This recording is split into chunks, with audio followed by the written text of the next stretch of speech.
Makaalis si Miko ay aligagang nagpalakad-lakad sa Romano sa harapan namin ng kasama kong babae. Halatang hindi siya mapakali dahil sa biglang pagsulpot ni Maura. Nang sulyapan ko ang babaeng nagpakilalang kapatid ng ina ko ay tiim ang anyo nito. Tsak na narinig din ito kung sino ang paparating na bisita. Nang magtagpo ang mga mata namin ay hindi nagbabago ang malamig niyang ekspresyon.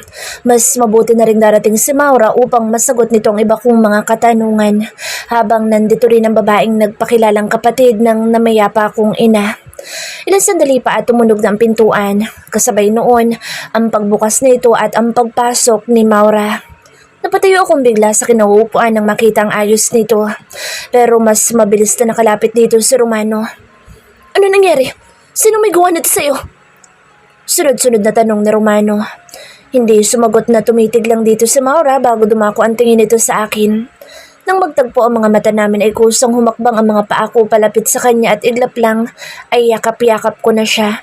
Nanginginig ang buo niyang katawan at para akong napaparalisa. Umalingaw-ngaw sa buong silid ang mga galit na mura ni Romano habang humihigpit naman ang kapit sa akin ni Maura. Oo, galit ako noon kay Maura at may natitira pa ring hinanakit sa puso ko nitong nakaraang mga araw pero biglang naglaho lahat ng iyon ngayong nasa mga bisig ko na siya at walang tunog na umiiyak. Ramdam ko yung pagkabasa ng damit ko dahil sa mga luha niya pero mas ramdam ko yung paghihirap ng puso niya. Ano na bang nangyayari? Si Luis ba? May akong tanong. Gusto ko malaman kung si Luis ba ang may gawa ng pasa niya sa muka na hindi pwedeng itago nang inilagay niyang make-up. Natatakot akong yakapin siya ng mahigpit at baka lalo ko pa siyang masaktan gayong hindi ko alam kung may dinaramdam ba siya sa ibang bahagi ng kanyang katawan. Hindi siya sumagot pero lalong tumindi ang panginginig niya. Demonyo sila! Malakas kong sigaw. Nagdusa sa mga kamay nila ang tunay kong ina at ngayon ang babaeng ilang taong ginampanan ng papel ng pagiging ina sa akin ay siya na namang dumanas ng karahasan mula sa kanila. Kung kanina ay umaasa pa akong hindi totoo ang mga narinig ko mula kay Teresa, ay ngayon malinaw na sa akin na kaya nga nilang gawin iyong mga masasamang bintang sa kanila. Dahil sa ginawa kong pagsigaw ay unti-unting nagkaroon ng tunog ang pag-iyak ni Maura. Narinig ko sila ni Leo. Nanginginig ang boss na wika ni Maura. May hinahanap silang babae. Papatayin nila ang babae gaya ng mama mo. Anong ibig mo sabihin? Bigla ay tanong ni Teresa. Pinatay nila sa Ate Tricia. Hindi totoong namatay si Tricia sa panganganak. Pinatay siya. Humahagulhol na sagot ni Maura. Manid ang buong katawan. Pakiramdam ko'y tumigil sa pagtibok ang puso ko. Lumuwag ang pagkakayakap ko kay Maura hanggang sa lupaypay na bumagsak ang namimigat kong mga kamay. Demonyo sila!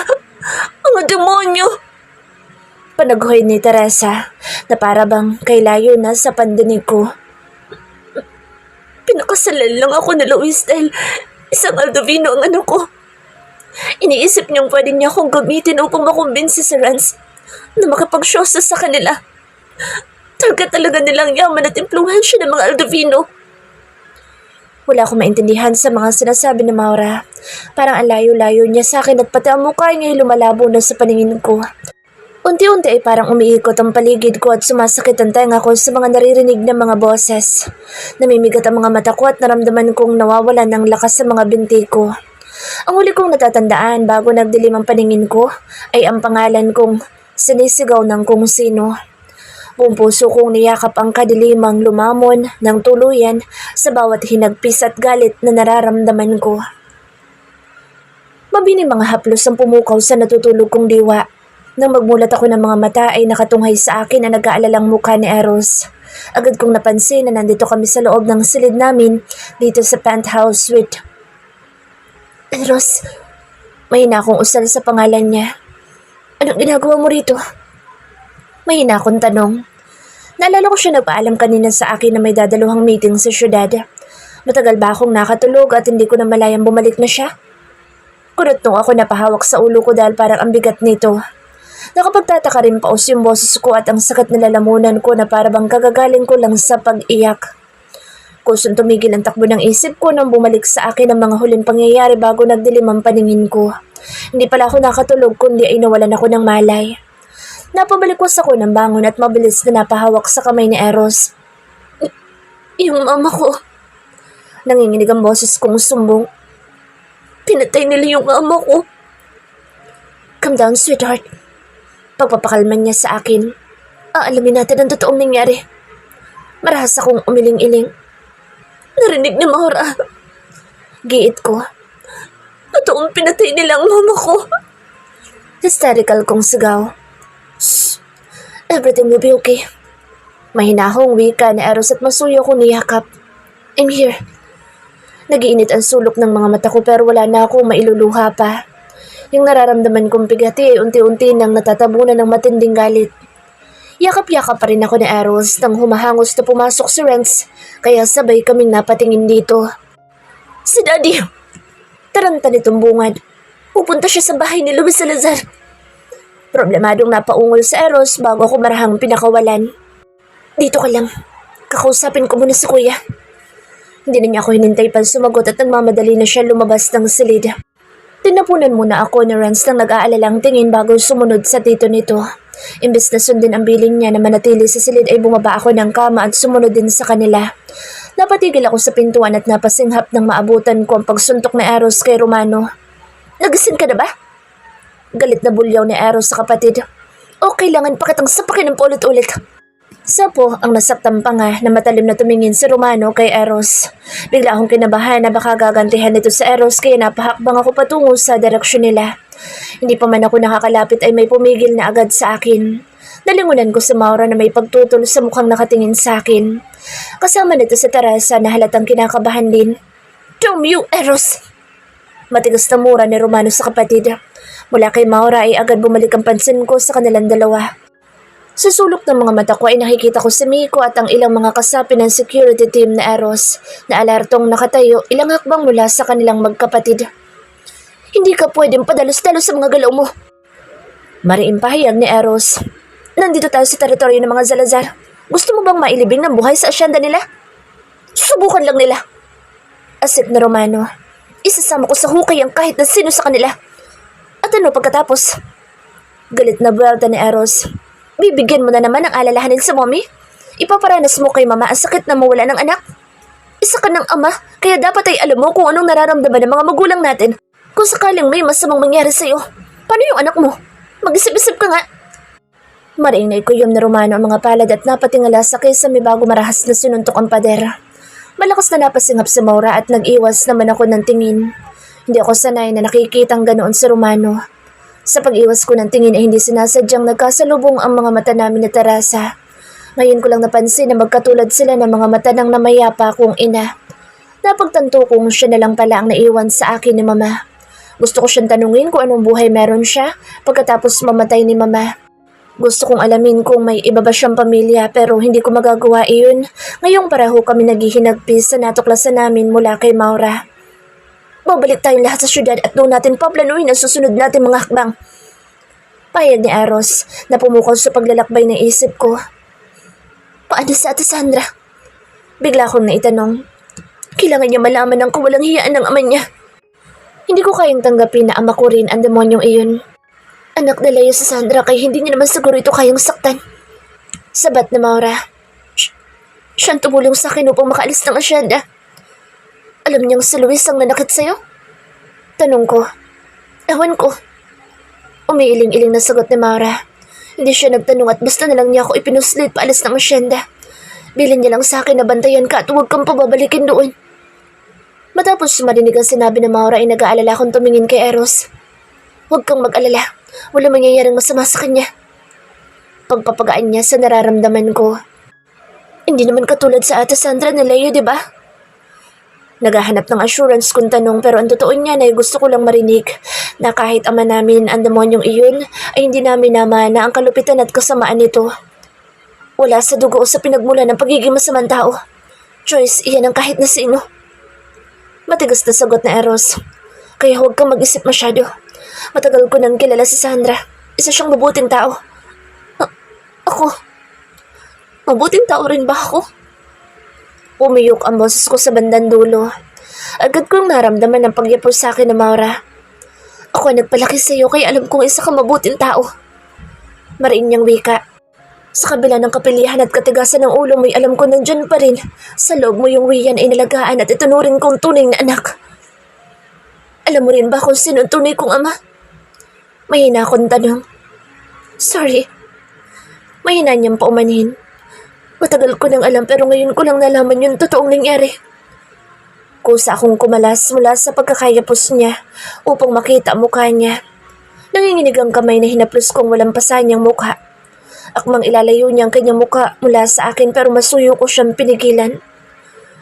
Gusto kong makita ka para hindi na ako malilinlang ng anumang gagawin palusot na Luis. Matigas kong saad. Nanginginig ang ibabang labi ni Maura nang maingat kong hawiin ang buhok niya upang mabistahang mabuti ang pinsalang natamo niya. Ilang beses ka na niyang nasaktan? May akong tanong. Ngayon lang siya nag-iwan ng pasa sa parte na makikita ng mga tao. Pigil hinangan niyang tugon. Kalimitan ay sa braso at hita ako nagkakapasa. Tuwing sinusuntok niya ako roon. Bakit hindi mo siya hiniwalayan?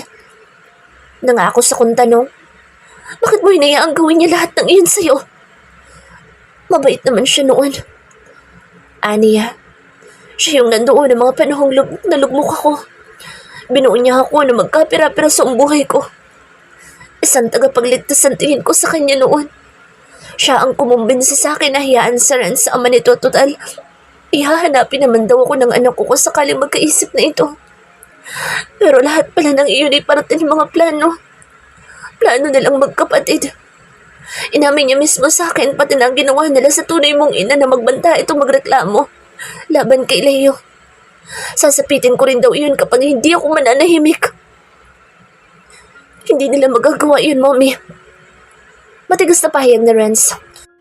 Dadaan muna sila sa akin bago ka pa nila masaktang muli. Yung nakikita kong puot sa mga mata ni Renz ay siyang nandito sa puso ko. Pareho kaming anak na may inang nasaktan. Ang kaibahan lang ay wala na yung sakin. Nagtagumpay ang mga Salazar na kitlin ang buhay ng sarili kong ina kaya hindi ako makapapayag na mangyayari iyon sa babaeng minsang umako sa responsibilidad ng namayapa kong ina. Aasikasuhin ng mga abogado ko ang tungkol sa annulment niyo ni Luis. Matigas na sabat na Romano. Ayokong madikit ang pangalan ng ina ng anak ko sa demonyo na iyon kapag maibalik ko na ito sa impyernong pinagmulan nilang magkapatid. Pababagsakin natin ang mga Salazar. Puno ng pinalidad na pahayag ni Eros. Agad kong tiningnan sa terasa at kitang-kita ko sa kislap ng mga mata nito ang pag-asa. Isang ngitang ibinigay ko rito. Agad naman siyang umiti sa akin pabalik habang maluha-luha ang mga mata. Bumitaw ako sa pakikipagtitigan sa kanya nang maramdaman ang pamilyar na init ng mga bisig ni Eros.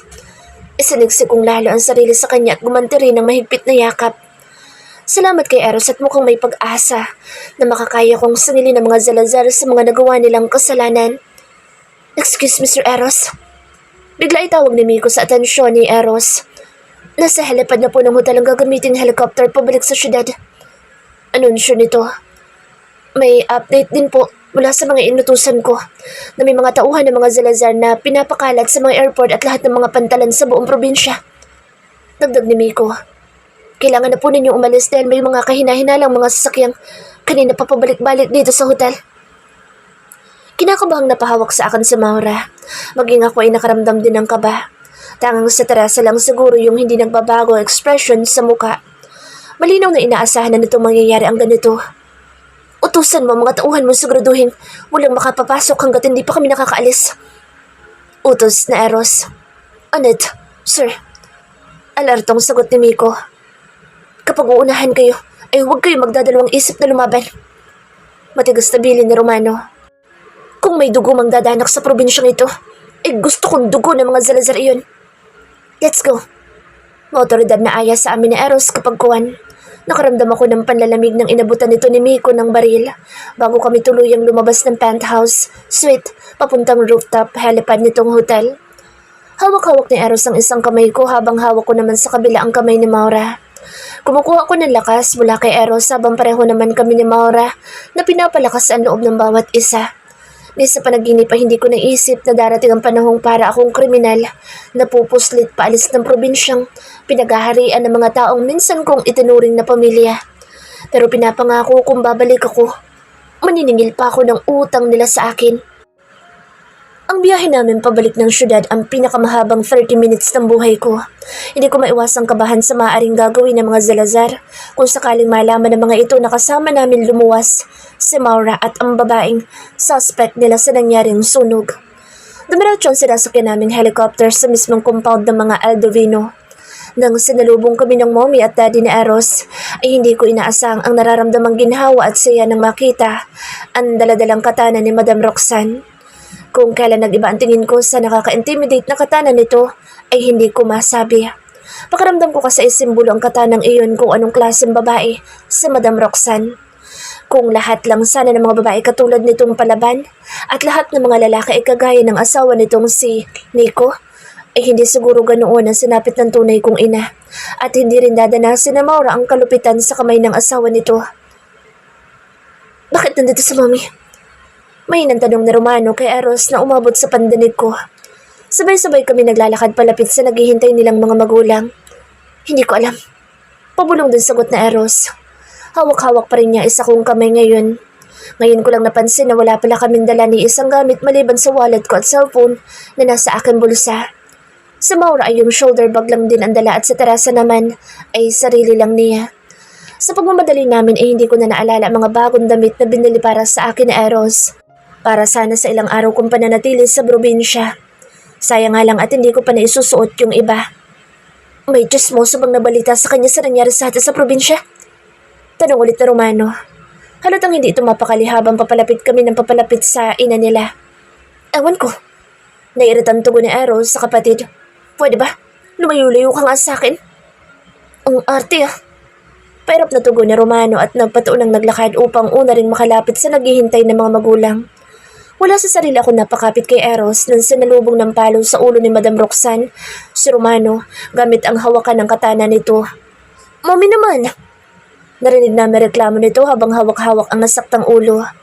Parang ayoko na tuloy lumapit dito at baka mapalo din ako katulad ni Romano.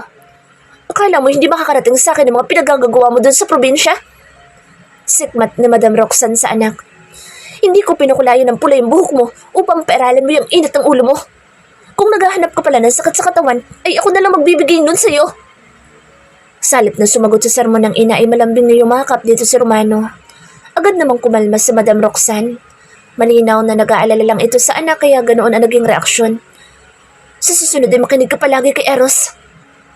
Nangangaral na wika ni Madam Roxanne habang tinatapik-tapik sa balikat ang anak na kayakap. Ang laking taon na Romano kumpara sa nanay niya pero nagmukha pa rin siyang batang pinagsasabihan nito. Mommy, ako po yung kuya. Ako dapat ang pakikinggan niya. Angal ni Romano bago binitawan ng ina.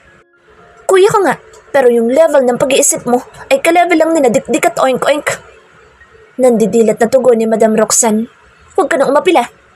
Banta pa nito ng akmang mga ngatwiran si Romano. Bagsak ang balikat na sununod na lang nito ang ina. Wala din naman siya magagawa dahil nakahanda na ang katana ng ina na ipapalo sa kanya kung sakali. Nang tumuo ng mga mata ni Madam Roxanne sa direksyon ko ay agad akong naliga sa tabi ni Eros. Gusto kong lumubog para hindi maging sentro ng tingin nito. Ang sarap kumbinsihin ng sarili na hindi ako nakikita ni Madam Roxanne. Na sa araw na ito ay invisible ako. Come here. Mahina pero mariin niyang tawag sa akin.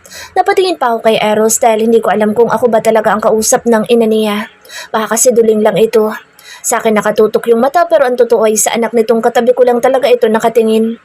Isang nagpapalakas loob ng ngiti ang ibinigay sa akin ni Eros. Hindi naman yun ang gusto kong hilingin. Gusto kong samahan niya ako at huwag pabayaan lumapit na mag-isa sa nanay niya.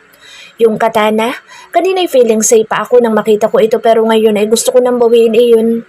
Kakayanin ko pa sigurong harapin si Luis at Leo Salazar. Wag lang ang dulo ng katana ni Madam Roxanne. Hindi nagbabago ang ekspresyon sa mukha ni Madam Roxanne habang hinihintay akong gumalaw mula sa kinatatayuan at lumapit sa kanya. Wala naman akong dapat na ikabahala dahil wala naman ako maisip na dahilan na ikagalit nito sa akin. Hindi kasing tigas ng ulo ni Romano yung ulo ko pero hindi ko maiwasang mag-overthink ng malala. Nang magsimula akong humakbang palapit sa kanya ay abot-abot ang hiling ko na sana'y hindi niya ako paluin ng katana. Ilang hakbang na lang ang pagitan namin nang sinalubong niya ako at walang babala akong niyakap ng mahigpit. Puno ng pagtataka ako na patingin kay Romano na siyang una kong nakikita sa kasalukuyan kong posisyon. maaliwalas sa mukha ni Romano na tumungo sa akin. Hindi ko gets kung ano ibig sabihin noon. Nang bumaling ako sa ibang direksyon ay yung ama naman nila ni Eros ang sumalubong sa mga mata ko. Wala ako nababasa expression sa mukha nito pero nang mapansing nakatingin ako ay ikiniling nito ang ulo sa direksyon ko. Kasabay ng pagsilay na munting ngiti sa mga labi nito. Bakit pakaramdam ko'y pumasa ako sa isang initiation? I'm with you. Pahayag ni Madam Roxanne bago ako pinakawalan. Ang nanakit sa isang kasapi ng pamilya ay kalaban ng buong Aldovino. Matigas niyang dugtong. Ilan sandali pa ay lumapit na sa amin sa Eros at sabay kami ikinulong sa mga braso nito. Group hug kasali ang katana. Eros, kung gusto mong yakapin si Rian ay hindi mo na ako kailangan pa isali. Paingos na reklamo ni Madam Roxanne. Gusto rin kitang mayakap, Mom. Paglalambing dito na Eros. Nagdududang kumuwala mula sa yakap ng anak sa Madam Roxanne at nanunuri itong pinasadahan ng tingin. May kasalanan ka bang nagawa? Naniningkit ang mga matang tanong nito sa anak. Katulad ka ng daddy mo na kapag may kalukuhang ginawa, ay lagi akong nilalambing. O ani naman, bakit tinadamay mo na naman ako? Reklamo ng asawa nito. Nakakahiya sa mga bisita natin. Saka lang tumuon ang pansin ni Madam Roxanne sa mga kasama namin. Agad nitong nakilala sa Maura. Good afternoon po, Madam Roxanne. Bati dito ni Maura. Huwag mo sabihin na binalikan mo si Romano. Sarkastiko nitong tanong kay Maura. Huwag mo nang subukan ulit. Masisira ang buhay mo. Mommy! Nananaway ang tono ng tawag na Romano sa atensyon ng ina pero nagbabantang tingin lang mula dito ang natanggap niya. And this is? Baling na Madam Roxanne kay Teresa. Magandang hapon po, Madam Roxanne. Magalang nabati ni Teresa. Teresa po, tiyahin ni Rian. Tumangutang ang pinasadahan nito ng tingin ni Madam Roxanne bago bumaling ulit kay Eros. Hindi ko talaga alam ang buong pangyayari pero kung sakaling kakailanganin niyo ng tulong ay huwag kayo magdadalawang isip na lumapit sa akin. Pahayag ni Madam Roxanne. Alam niyo naman kung anong pinakaayaw ko. Yung may mga babaeng nasasaktan at naagrabyado ng kahit na sinong Poncio Pilato. Mommy, bakit sa akin kayo nakatingin? Reklamo ni Romano. Nakaharang ka sa gusto kong tingnan. Nakapamewang na tugon ni Madam Roxanne. Masyadong guilty. Halatang tamaan. Huwag mo kasing saluhin kung hindi naman iyon para sa'yo. Kaya ka nasasaktan eh. Tama na yan, honey. Singit ng ama ni na Eros. Kailangan pa magpahinga ng mga bisita natin. Oo nga pala. Naalala ang tugon ni Madam Roxanne. Bukas ang Aldovino compound para sa inyo lahat. Pwede kayong tumuloy sa guest house namin. Sa bahay ko na lang po sila tutuloy, Mommy. Sabat ni Eros. Okay lang ba sa kanila yun? Hindi po okay sa akin, Mommy. Mabilis na sansala ni Romano sa ina. Ikaw ba ang tinatanong ko? Nayayamot na tanong ng ina dito. Bakit naman po kasi sa bahay ni Eros tutuloy si Maura? May bahay naman po kami dito. Aray! Napahawak ito sa ulo ng muling tamaan doon ang katanang hawak ng ina. Hindi mo yan asawa, Romano? Paalala ng ina nito. Hindi nga. Tugon na Romano. Pero ina yan ang anak ko, kaya mas komportable siya kung doon siya sa bahay kasama si Renz. At nang maalala niya ang mga tiniis niya sa bahay na iyon dahil sa'yo? Nanunoy ang tanong ni Madam Roxanne sa anak. Mommy naman, wala naman po ungkatan ng nakaraan. Lukot ang mukhang apila ni Romano. Ikaw, Maura, saan mo gustong tumuloy? Baling ni Madam Roxanne kay Maura at hindi pinansin ang pagmamaktol ng anak. Gusto ko pong malapit kay Rian. Sagot nito. Pero kung pwede sana'y doon lang din muna tutuloy si Renz. Dagdag pa nito. Bahay ni Eros iyon. Wika ni Madam Roxanne bago tumingin sa direksyon ni Eros. Walang problema sa akin iyon. Tugon naman agad na Eros. So, it's settled then. Doon tayo sa bahay ni Eros. Pahayag na Romano. Bakit kasama ka? Maang natanong ni Eros. Bakit? Bawal ba ako sa bahay mo? Kapatid mo ako, Eros. Kaya huwag kang madamot. Di naman ikaw ang dahilan kung bakit ko gusto tumira doon. Sumusukong umiling na lang sa Eros dahil sa sinabi ng kapatid. Baka hindi maging komportable sa Mauro sa presensya mo doon. Singit ng ama nila. Pwede ka naman dumalaw doon araw-araw kung gugustuhin mo. Ang lapit lang ng bahay mo. Tandaan mo, kasal pa sa Maura sa iba. Napangusong bubulong-bulong lang si Romano na parang batang nagtampo dahil hindi nakuha ang gusto. Nauna pa itong lumulan sa sakyang nakaabang sa amin at hindi man lang nagpaalam. Pasensyahan niyo ng isang iyon. Pabuntong hiningang wika ni Madam Roxanne. Nakulangan yata sa palo ng bata pa kaya ganyan niyang ugali. Magiging okay din iyon maya-maya, Lola. Singit na Renz. Agad na lumambot ang mukha ng matanda nang bumaling sa apo. Mabuti na lang at hindi mo naman na ugali ng ama mo. Ano itong sabi kay Renz? Pati ako'y napapaisip din kung saan nga ba naman na Renz ang pagiging chismoso nito. Hindi pa man namin napag-uusapan ang susunod naming hakbang ay may inilabas ng statement ang mga Salazar ukol sa nangyaring sunog kinagabihan. Wala pong foul play na nangyari at aksidente lang po talagang pumutok ang isang wiring namin. At dahil malapit na iyong anihan, kalimitan sa mga pananim ay natutuyo na iyong mga dahon kaya mabilis na lumaganap yung apoy. Nagkatinginan kami ni Teresa habang pinapanood namin ang interview kay Leo Salazar at pati si Maura ay napatigil sa akmang pagpasok sa pintuan. Pareho kami ng katanungan kung bakit yun ang gustong palabasin ni Leo Salazar. Gayong narinig mismo ni Maura ang binabalak nito at ni Luis na gagawin sa hinahanap na suspect. Imposibleng walang pinaplano ang demonyo iyan. Nalilisik sa galit ang mga mata ni Teresa habang nakatingin sa nagsasalitang si Leo Salazar sa TV. Hindi kaya gusto nilang makampante ka para madali ka nilang matagpuan? Tanong ko. Tapos ay pwede na nilang gawin ang masama nilang binabalak sa'yo dahil walang otoridad na makikisali dahil nga ititigil na yung investigasyon. Dagdag ko pa. Gusto nila ay sa kamay ka nila managot at hindi sa batas. Singit ni Maura. Mas kailangan natin ngayon mag-ingat. Saad ko. Lalo na't wala tayong ebidensya na magdidiin sa kanila sa mga nagawa nilang kasalanan. Nagtatagis ang bagang kong dugtong. Sa tingin mo, ay may takot sa batas sa mga ganyang klaseng tao? Mapaklang tanong ni Teresa. Makapangyarihan ang pera nila. Kaya sila nito iligtas mula sa kahit na ano. Pero hindi sa pagkakataong ito. Matigas kong usal. Tumawag sa akin sa Luis. Pagbabalita ni Maura.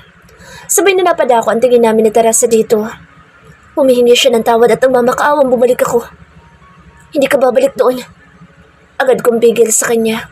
Huwag kang magpapadala sa drama ni Luis. Tandaan mong ginawa nila sa nanay ko. Ayokong gawin din nila sa'yo iyon. Gusto ko na makita na nahihirapan na magkapatid na iyon. Puno ng panggigigil na wika ni Teresa. Kahit anong gawin pa ni Luis ay hindi na ako babalik pang muli sa kanya. Nangangakong pahayag ni Maura. Minamadali na ng mga abogado ni Romano ang tungkol sa annulment. Kung ayaw niyang mabulgar sa publiko ang ginawa niyang pananakit sa akin ay kailangan niyang pumirma dito. Tuwing naalala ko ang ginawa niya sa'yo, ay gustong-gusto ko yung ibalik sa kanya. Matigas kong sabi, kakabwisit lang talaga na yung taong ilang taon kong minahal at itinuring na ama isang mapagpanggap na ulupong at ang tunay kong ama ay sagad ang kasamaan hanggang buto. Isa sa mga pinangangalagaan ng mga Salazar ay ang reputasyon nila. Pahayag ni Maura, iyon ang nakikita kong kahinaan nila. Ano naman magagawa natin gayong kaya nilang baliktaran ang katotohanan? Tanong ni Teresa. Lahat ng mga news outlet sa probinsya ay nasa ilalim ng payroll nila. Hawak nila buong probinsya pero hindi nasakop ng impluensya nila ang national. Sabat ko. Halimbawa ay yung mga eskandalong kinasasangkutan ko. Hindi nila napigil ang paglaganap noon sa buong probinsya dahil alam ko kung sino mga taong dapat nalapitan at banggain upang mahirapan silang kontrolin ang sitwasyon. Kung ang pamilya ni Governor Brudes ang tinutukoy mo, ay may hirapan na tayo niyan dahil alam naman nating lugmok na sa kontrobersiya ang pamilyang iyon. Wika ni Maura. Malalim ako napaisip. Kung ako masusunod lang, ay sinugod ko na si Leo Salazar at si Luis Salazar upang harap-harapan silang tanungin tungkol sa mga nagawa nila. Hindi basta-basta masisira ang pangalan nila sa simpleng balita na walang basahan. Wika ko.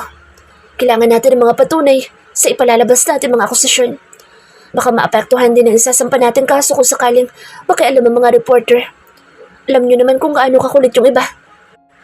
Excuse me? Sabay-sabay kaming napalingon kay Renz nang sumilip ito sa pintuan. Nandito kasi kami ngayon sa inukupang silid ni Teresa. Gusto ko lang sanang masigurong komportable ang kalagayan niya rito. Pero napatigil ako saglit nang maabutan ko ang pinapanood yung balita. Nasa baba sa Tita Sandra. Pagbibigay alam na Renz habang direktang nakatingin sa akin. Hinahanap ka niya. Makahulugan nitong dugtong. Nagkatinginan muna kami ni Maura at Teresa bago ako gumalaw mula sa kinaupuan upang puntahan sa Ate Sandra. Naramdaman ko naman ang pagsunod ng dalawa sa akin.